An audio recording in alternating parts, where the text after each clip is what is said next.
Yes, sir. Am I audible? Yes. I share my screen from Daya's device.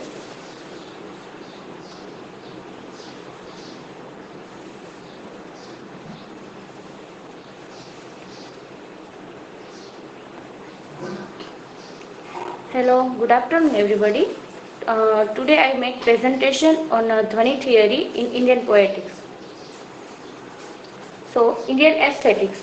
In the Indian poetics, scholars had different viewpoints. So, they formed different sampradayas, like school of thoughts.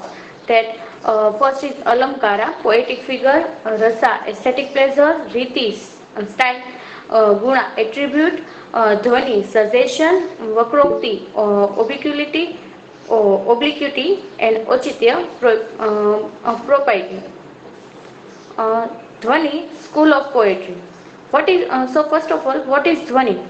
Dhvani theory is a theory of meaning of symbolism, and this principle leads to the poetry of suggestion, being expected as the highest king of poetry, a category of medieval Indian poetics, according to which the artistic enjoyment from literary work is achieved not by the images that are created by the direct meaning of the word, but by the association and ideas that are evoked by this image, like Anandvardhana and Dhvani Alok.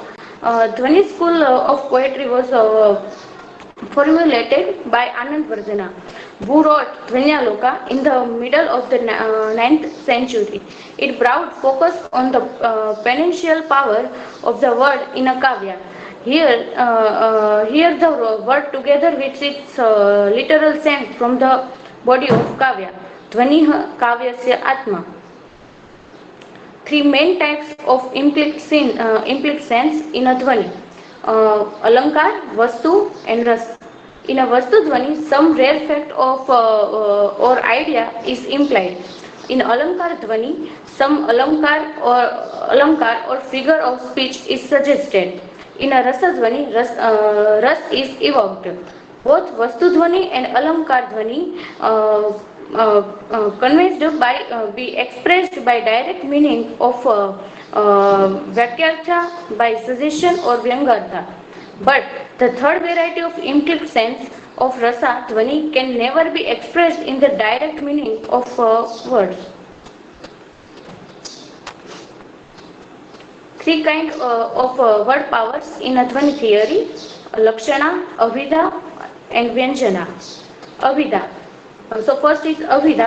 Avida is basic and two sects rest upon it. Avida may be defined as that power of words which conveys the conventional meaning, or the literal meaning of the expression.